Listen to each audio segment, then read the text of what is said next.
نبوت کے پہرے دار ہیں۔ مسلمانوں، ختم نبوت اسلامی عقائد میں سے ایک بنیادی عقیدہ ہے جس کا جاننا اور اس پر عمل کرنا ہم پر فرض ہے۔ ختم نبوت کا مطلب یہ ہے کہ اللہ کے نبی صلی اللہ علیہ وسلم کے بعد کوئی نبی آنے والے نہیں ہے۔ اللہ کے نبی صلی اللہ علیہ وسلم پر نبوت کا دروازہ بند ہو چکا ہے۔ یہ عقیدہ قرآن کے 110 آیات کے ذریعے سے ثابت ہوتا ہے، جیسا کہ سورہ احزاب کی آیت نمبر 40 میں اللہ تعالیٰ نے فرمایا وَخَاتَمَ النَّبِيِّينَ۔ اسی طرح یہ عقیدہ 220 احادیث کے ذریعے سے ثابت ہوتا ہے کہ اللہ کے نبی صلی اللہ علیہ وسلم نے فرمایا میرے بعد کوئی نبوت نہیں ہے، نہ میرے بعد کوئی نبی ہے، نہ کوئی رسول آنے والے نہیں ہے۔ اگر مجھے اس بات پر اعتراض ہے اٹھاؤ بخاری شریف جلد نمبر 2 صفحہ نمبر 491 پر یہ حدیث موجود ہے۔ ہاں، اللہ کے نبی صلی اللہ علیہ وسلم نے فرمایا میرے بعد خلیفہ آئیں گے، کثیر تعداد میں خلیفہ آئیں گے۔ اگر اس میری بات پر بھی اعتراض ہے اٹھاؤ ترمذی شریف جلد نمبر 1 صفحہ نمبر 91 پر یہ حدیث موجود ہے۔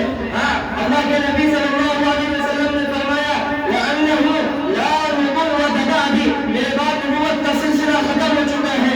اگر اس بات پر بھی اعتراض ہے مسلم شریف صفحہ نمبر 2 صفحہ نمبر 191 پر یہ حدیث موجود ہے۔ میرے دوستوں، میں آپ کو بتاتا چلوں کہ ختم امت کا سب سے پہلا اجماع اسی عقیدے پر ہوا ہے۔ میرے دوستوں، جب میں آپ کو بتاتا چلوں کہ ختم نبوت کا منکرین ختم نبوت کے دعوے داروں کے مطابق کچھ بتاتا چلوں، جب مسیلمہ کذاب نے جھوٹی نبوت کا دعویٰ کیا خلیفہ اول کی خلافت میں اس منکرین ختم نبوت کو خالد بن ولید کی سرپرستی میں قتل کیا گیا۔ اور شکیل بن حنیف کہتا ہے کہ ختم نبوت خلیفہ اول کون ہے؟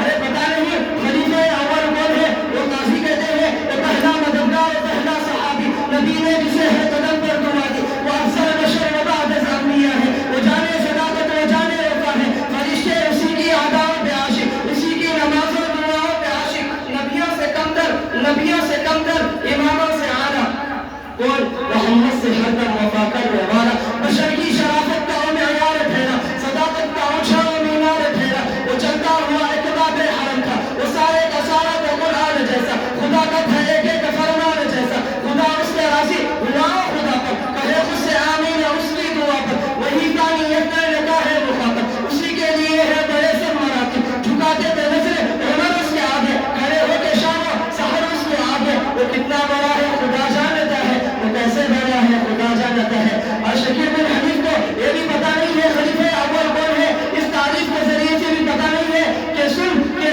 کے وہ خلیفہ اول حضرت ابوبکر صدیق ہے۔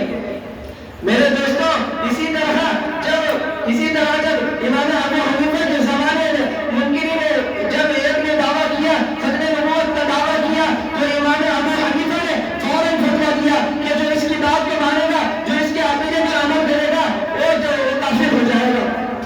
اسی لیے میں کہنا چاہتا ہوں وہ شکیل بن حنیف کہتا ہے کہ میں حضرت عیسیٰ علیہ السلام ہوں، خود نبوت کا دعویٰ کرتے ہیں، لیکن حدیث میں آیا ہے کہ حضرت عیسیٰ علیہ السلام خلیفہ ہو کر نازل ہوں گے، نہ نبی ہوں گے بلکہ خلیفہ ہو کے نازل ہوں گے، نبوت ان کو پہلے سے ہی ملی ہوئی ہے۔ اسی لیے امام حضرت عیسیٰ علیہ السلام نازل ہوں گے اور نبوت کا دعویٰ نہیں کریں گے۔ یہ شکیل بن حنیف نبوت کا دعویٰ کرتا ہے، اسی لیے شکیل بن حنیف کے چہروں سے کہتا ہوں مدہوش نہیں بیدار ہیں ہم، ہر آہت پہ تیار ہیں ہم، سمجھے نہ کوئی غافل ہم کو۔ ختم نبوت